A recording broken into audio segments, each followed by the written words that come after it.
Fame always comes at a price.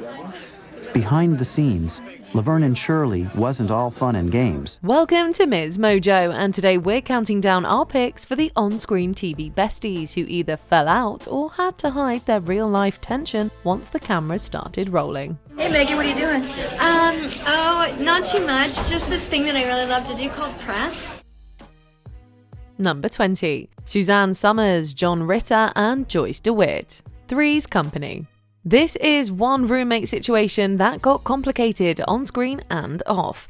As the dim-witted but good-hearted Chrissy Snow, Suzanne Somers was an essential part of the chemistry of Three's Company. Chrissy, you shouldn't be thinking about us now. Oh, yeah. You know, as long as I live, I'll never forget how super you both were. Apparently, the executives didn't agree. John Ritter was making 5 times the salary of either Somers or co-star Joyce DeWitt. When Somers tried to enlist her co-stars in her quest for equal pay, it didn't go well. Somers was fired, but only after being contracted to film scenes separately from the cast during season 5. What do you mean, what's the answer, Chrissy? I don't even know what the question is. Oh, sure. Play dumb. Her co-stars all but abandoned her. While she was able to patch things up with DeWitt, according to Somers, Ritter only forgave her shortly before his death in 2003. Because you went honestly, up against ruthlessness, and I did. it came down. You and I deserve to be paid equal with what the men were being paid, is my feeling about that. So it was their loss. Number 19. Charlie Sheen and Selma Blair. Anger management. In the aftermath of his firing from 2.5 Men, Charlie Sheen launched another show, Anger Management. Anger Management sees him as a baseball player with anger issues. Legally Blonde's Selma Blair joined the show as Dr. Wales, his character's therapist and friend with benefits. It's under the right conditions that a therapist and a patient can have both a therapeutic relationship and a sexual relationship and keep both completely separate. Sounds like it was written by a therapist who was trying to get in somebody's pants. This arrangement was even more complicated behind the scenes. Blair reportedly questioned Sheen's professionalism on set. Sheen, as star and executive producer, refused to work with her as a result. Rumors that Sheen would leave the show if his co-star wasn't fired seemed all but confirmed when Blair was let go during the show's 2nd season. She was replaced with new characters. Sheen talked about her firing in interviews, but it was clear that there was no love lost here. Jenny and Selma you have. I would like to kind of mash those two up together and just do that, just kick them to the curb. Number 18. Paulie Perrette and Mark Harmon, NCIS. The bond between forensic scientist Abby Sciuto and her stoic superior, Special Agent Leroy Jethro Gibbs, is one of NCIS's sweetest relationships. Unfortunately, that was complicated by allegations of on-set incidents that forced actress Paulie Perrette to leave the show. In the years since, Perrette admitted to being afraid of co-star Mark Harmon. I am not coming back, ever. Please stop asking. I am terrified of Harmon and him attacking me. I have nightmares about it. When Harmon's dog bit a crew member on set, Perrette explains that she stood up for the crew. She also made vague comments about physical assaults on the set that deterred her from ever returning. Although the implication was that the two incidents were linked, no one involved seems to have publicly commented on the story since. Tell me how much I've been like a daughter to you, and how much you love me.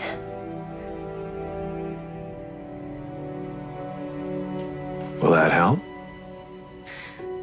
No. Number 17. Kate Mulgrew and Jerry Ryan, Star Trek Voyager. Long before she was red on Orange is the New Black, Kate Mulgrew starred as Captain Janeway of the USS Voyager. The first time we met a caretaker, we were pulled halfway across the galaxy. The second time, we were almost killed. I'm not eager for a 3rd round. Midway through the show's run, Jerry Ryan was brought on to play a human rescued from the Borg named 7 of 9. Their character's relationship is a highlight of the series, but relations between Mulgrew and Ryan weren't so wholesome. Mulgrew was resentful over the inclusion of a character meant to be a sex symbol. She felt it undermined what she was trying to do with her own strong, capable character. And right behind the look was the subtext, which was, why don't you fail because I got a nice man in the wings here? Because I really And I just thought, there's no way. Unfortunately, she took those frustrations out on her co-star. Mulgrew has since apologised for her behaviour and later made peace with Ryan. Number 16. William Shatner and Leonard Nimoy. Star Trek. There were long-time rumours that the stars behind Captain Kirk and Spock had some tense interactions. They were largely friendly for the 5 decades that succeeded Star Trek. In fact, they referred to each other as best friends. Shatner's decision not to attend Nimoy's 2015 funeral sparked rumours of a feud. Frankly, I was rather dismayed by your use of the term half-breed, Captain. You must admit, it is an unsophisticated expression. In his memoirs, Shatner expressed that he did not feel welcome at the funeral, as the pair had had a falling out in the last years of Nimoy's life. Apparently, fences had not been mended at the time of his death from COPD. The exact cause of the rift remains unknown. I don't know what happened. He wouldn't answer my calls. I wrote him a heartfelt letter saying how much I loved him and I wished him well because he was dying. Number 15. Damon Wayans and Clayne Crawford. Lethal Weapon. The switch from big screen to small didn't rob Riggs and Murtaugh's friendship of any of its punch. But apparently their odd couple chemistry was a little too strong. Newcomer Clayne Crawford's belligerence and unprofessional outbursts on set earned him enemies, and Damon Wayans was one of them. Hey, you can talk to me. Thanks. I mean, like right now. You can talk, and I'm listening. Variety published footage of Crawford and Wayans getting into a shouting match on an episode Crawford was directing. That's not to say Crawford didn't have some defenders on the set, but his on-screen partner was not one of them. Crawford was fired after the show's 2nd season. So I got the name. Dylan Ashworth. So did I. From Rick here, and all I had to do was ask. Number 14. Penny Marshall and Cindy Williams. Laverne and Shirley. As some of the most iconic TV BFFs of all time, it hurts our hearts to hear that in real life, Laverne and Shirley were not quite as close at the time. Williams felt Marshall received favoritism because her brother was one of the show's creators. Cindy was understandably alert. Penny's brother was the boss of the show. Penny's father was one of the producers of the show. Marshall was upset when Williams abruptly left the show after the producers refused to work around her pregnancy. Marshall blamed Williams's husband, who wanted to be a producer, for butting in and making a mess of things. The situation led to discord between the two that wasn't mended until long after the series finale. I got pregnant, and it was just time. My priorities started changing. Thankfully, they were much closer in their later years. Number 13. Deborah Messing and Megan Mullally. Will and Grace. The show may be named for BFFs Will Truman and Grace Adler, but they're nothing without the nasally, out-of-touch millionaire Karen Walker. Unfortunately, Will and Grace had to find that out the hard way. Mr. High School called because he thinks you're stacked. Now, if you actually were, you would understand the effect that they have on men, but alas, Mother Nature did not bless you as she did me. When the 11th season was announced as the show's last, rumours leaked that there were tensions on set. Megan Mullally and Deborah Messing's unfollowing of each other on Instagram seemed to tell part of the story. Mullally was also noticeably absent from 2 episodes of the revival's final season. Comments she made on her podcast with husband Nick Offerman about strife on set had listeners connecting the dots for themselves. Then this happened. This week, Megan reportedly posted a mysterious message about people who aren't good for you, and also posted and later deleted an Insta story about feeling the best after she lost her attachment to somebody. Number 12. Terry Hatcher and everyone else. Desperate Housewives. The wives and mothers of Wisteria Lane have gotten through a lot together. The same is true off camera, but rumour has it the cast's bonds are not quite as unbreakable. It doesn't mean anything. Star Terry Hatcher certainly didn't feel the love. Several sources have since come forward to say that co-stars Eva Longoria, Felicity Huffman, Marcia Cross, and later series regular Vanessa Williams were chilly towards her. Apparently, Hatcher distanced herself from the rest of the cast throughout the entire series run. While the co-stars themselves have remained quiet, stories from staffers and other crew have essentially confirmed Hatcher's often antisocial behaviour. Who was the co-worker and how were you being bullied? I plead the fifth. I had a feeling. Number 11. Shannon Doherty and Alyssa Milano. Charmed. Prue and Phoebe Halliwell were sisters and besties on screen. That on-screen chemistry did not translate. Once you finish your thing and I finish my thing, then we really need to go meet Piper and Leo to fix the thing that we saw at the thing. I love you. I'll be back upstairs. Okay. Tensions between Shannon Doherty and Alyssa Milano got so bad that Doherty left Charmed after 3 seasons. While she and her team insisted it was voluntary, she later maintained that co-star Alyssa Milano pressured producers to fire her. If they didn't, Milano was allegedly going to sue them for creating a hostile work environment. Milano denied this, but co-star Holly Marie Combs backed up the story on Doherty's podcast in 2023. And when the producers said, okay, we will let Shannon go, Alyssa also had the power to say, no, I don't want that, but she did not. Unfortunately, it doesn't seem like the two were able to patch things up before Doherty's death from cancer in 2024. Number 10. Isaiah Washington and Patrick Dempsey. Grey's Anatomy. You know a relationship is fraught when it comes to physical blows. Unfortunately, that's exactly what happened between Isaiah Washington and Patrick Dempsey on the set of Grey's Anatomy. According to Isaiah, Patrick was repeatedly late to the set, and this led to an intense argument between the two. During the argument, Washington used a homophobic slur, and the fight came to physical blows. Washington was later fired from the show due to his use of the homophobic slur, although he later found work on The 100, playing Thelonious Jaha. I'm sorry. Number 9. Zendaya and Bella Thorne. Shake It Up. Zendaya and Bella Thorne never came to physical blows like Dempsey and Washington, but their relationship was still rocky throughout the first season of Shake It Up. Thorne told J14 that she and Zendaya were forced to compete against each other during the first season of the show, and that it made things very awkward between them. She didn't go into too many details, so we're not exactly sure what she means by being forced to compete with Zendaya. But either way, the two sat down and talked through their differences, ending the hostility and becoming real-life best friends in the process. Number 8. Bea Arthur and Betty White. The Golden Girls. It's hard to imagine the adorable Betty White having an enemy, but she really did not get along with her Golden Girls co-star, Bea Arthur. Their feud has become a well-known piece of pop culture, with several interviews throughout the years discussing their animosity towards each other. I don't know what I ever did. I don't know, but she was not that thrilled with me. Bea Arthur's son told Closer that Bea carried the attitude that it was fun to have somebody to be angry at, and that she directed this hatred towards Betty White. White also admitted to the Village Voice that Bea didn't like her and found her to be a pain in the neck. Girls, isn't it wonderful how we always have such a good time together? While details are scarce, many believe that their unfriendliness came from personality clashes and vast differences in acting style.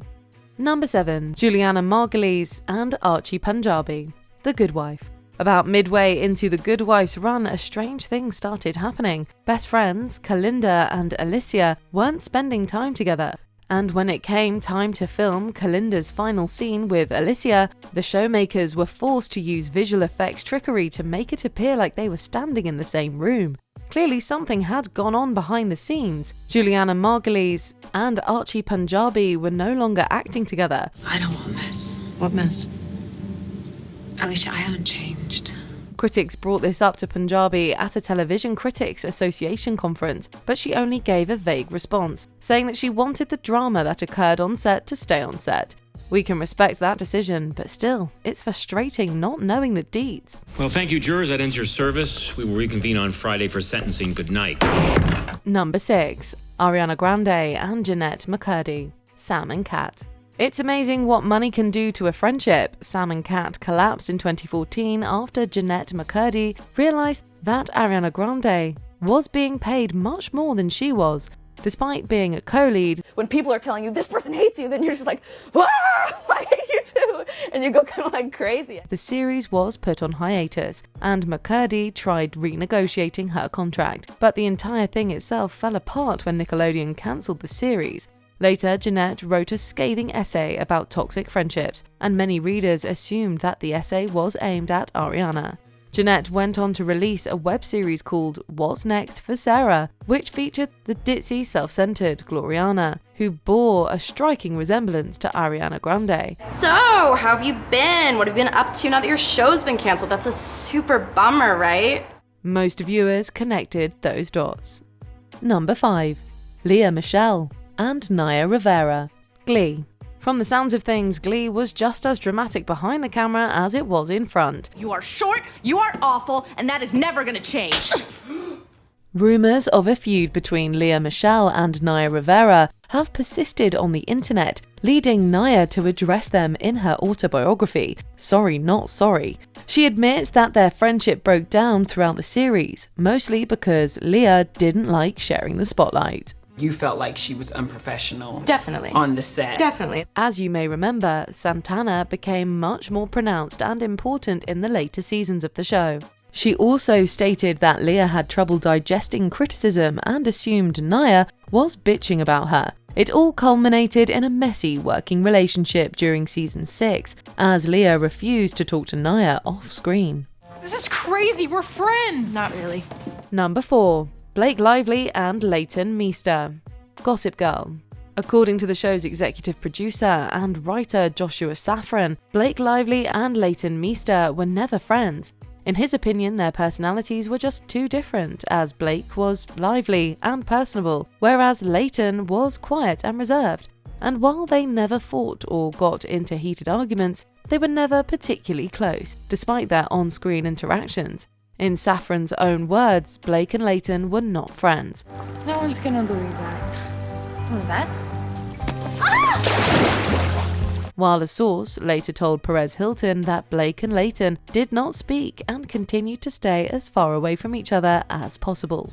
So yeah, that doesn't sound very good. I think we've seen enough. Number 3. Lucille Ball and Vivian Vance. The Lucy Show. Following the iconic I Love Lucy, both Lucille Ball and Vivian Vance starred in The Lucy Show, an equally successful sitcom that ran from 1962 to 1968. Well, there's no point in whispering, dear. We're all in the same class. What year was that, honey? Never mind, Viv. Come on, go mingle. Their relationship was relatively harmonious. That is, until the show's 3rd season, when Vivian began to grow tired of her weekly cross-country commute and her ever-deteriorating working relationship with Lucille Ball. Party of the first part must promise to never dye her hair within 5 shades either way. When she then requested more creative control, opportunities, and more money, her request was denied. Feeling betrayed, Vance left both the series and Ball behind. But the actresses would sporadically reunite throughout the years, until Vance died of bone cancer in 1979. I consider the years I spent on I Love Lucy to be perhaps the biggest rip-off of my career. Number 2. Shannon Doherty and Jenny Garth. Beverly Hills 90210. Shannon Doherty was probably one of the most infamous actresses in the industry, and her reputation certainly preceded her. Do you remember Brenda Walsh here? Remember she used to be your best friend? Well, we all have our crosses to bear. Or our legs to uncross. She and Jenny Garth did not get along while filming Beverly Hills 90210, and Garth told E! News that there were times they wanted to claw each other's eyes out. Tori Spelling also recounts a time that they had come to physical blows and needed to be separated. In fact, their relationship grew so toxic that Spelling had her father, executive producer Aaron Spelling, write Shannon Doherty off the show. Luckily, the actresses later settled their differences and became good friends. Yeah, well, with friends like that, who needs enemies? Before we continue, be sure to subscribe to our channel and ring the bell to get notified about our latest videos. You have the option to be notified for occasional videos or all of them. If you're on your phone, make sure you go into your settings and switch on notifications. Number 1. Sarah Jessica Parker and Kim Cattrall. Sex and the City. IRL, Carrie and Samantha were enemies from day one. According to sources, Sarah didn't like that Kim was getting all the attention, while the cast quickly gravitated towards Sarah, leaving Kim alone and without an ally. It's all about the pheromones. We're all just animals reacting to each other's smell. Sarah and Kim eventually just stopped speaking to each other, and Kim was even reluctant to do the movie due to her antagonistic relationship with Sarah. When Kim's brother passed away in 2018, Sarah offered her condolences, but Kim wasn't having any of it. She went for Sarah's throat on Instagram, writing, "You're not my family. You are not my friend. Stop exploiting our tragedy in order to restore your nice girl persona." So, they're still not friends then? You know, that's not the way I recall our experience. Which of these backstage rivalries shocked you the most? Let us know in the comments.